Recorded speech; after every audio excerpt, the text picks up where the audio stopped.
Now, society is a certain way, and we are all raised a certain way within that society. So, a lot of times, it's hard for any one of us to have a perspective of seeing how our society is from an outside observer's point of view. All right. So when I'm going to be talking about some of the crappiness of the society I live in America, I want to emphasize I'm saying that if someone came from a very wonderful place where everyone was truly free and everyone was in harmony with one another, it was a very enlightened civilization, and then they came and saw what we got going on over here. This is like from their perspective. So yeah, this is probably how they would perceive us in this culture. But yeah, they're like, oh my God, you guys think you're free? You really think you're free in America? Well, we're pretty free, and this applies to other countries too in the quote unquote Western world. I'm just using a frame of reference from where I live. So no, we're not. You guys are not free. If you step out of line, break the law, even if the law is you have to pay somebody you don't know money that you earn from your own hard work just to live on a plot of land that you own, taxes, um, that you have to do this, that, or the other thing, or you're breaking the law. So if you want to not pay your federal income tax, we're getting into some weird political stuff here because then how does the things get paid for and all this stuff. But all right, so forget the taxes. Forget the taxes. You want to enjoy your beverage. You have a Coca-Cola and you're enjoying your beverage at the airport, and you want to carry a drink that you're drinking into another part of the airport where there's a bunch of people walking around, but you're told no. That is, you cannot do that. Okay, so you do it anyway. Yeah, what happens? Violence. What happens? Violence. Um, there are a bunch of examples I could use to break in the law, and just think of laws that you find ridiculous. And if you're breaking this law that's ridiculous in the first place, what's going to happen? Oh, you don't have the right paperwork. You don't have the right credentials.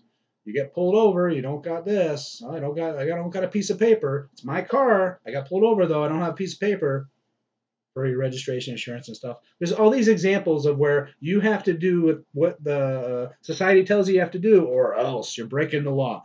Break the law, guess what happens? Violence, force, control. So what happens is armed men and or women take you, you get arrested, you get kidnapped, and you get put in a box, a cell, a cage. So you get kidnapped, and then you get imprisoned in a cage, and then you are robbed as they take your car. And in many examples, they would take your car. So you didn't have the right papers, and not only did you get kidnapped, you got put in a cage and stolen from because they'll steal your car too. If you don't play ball correctly, if you don't follow the rules, if you don't do what you're told, then violence comes your way. Okay, so you don't want to get arrested. You don't want to get kidnapped and put in a cage. So you protect your body. You protect your freedom of movement. You protect yourself from being forced and coerced by others to do what you don't wish to do. You resist arrest. Now what happens? You get your ass beat. You get physically beat and then put in a cage. And then you get your stuff stolen from you. They take your car. So if you resist, then more force comes in. Okay, let's say you're an elite martial artist, and as you're resisting, you're fending them off. You're keeping you still have possession of your car. You still have possession of your freedom of movement. You still have possession of yourself. You're still free in that moment as you're using defensive moves to get the people away. In this case, the cops.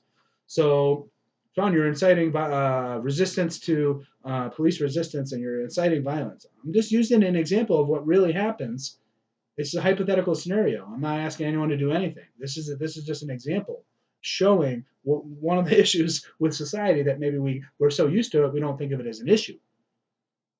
You resist arrest using karate because you're an expert at karate. You're fighting them off. Well, guess what happens next? The weapons come out, non-lethal and lethal. All right, so maybe you get a taser or pellet bullets or a canister that shoots out smoke that makes you cough. You if you can resist all that, next thing you know, you're getting shot by a bullet. Hopefully not to be killed. So this isn't against cops. This is not against police. This is against the system and the rules that support the system. Sean, if we didn't have the law and order, we would have absolute chaos. Maybe.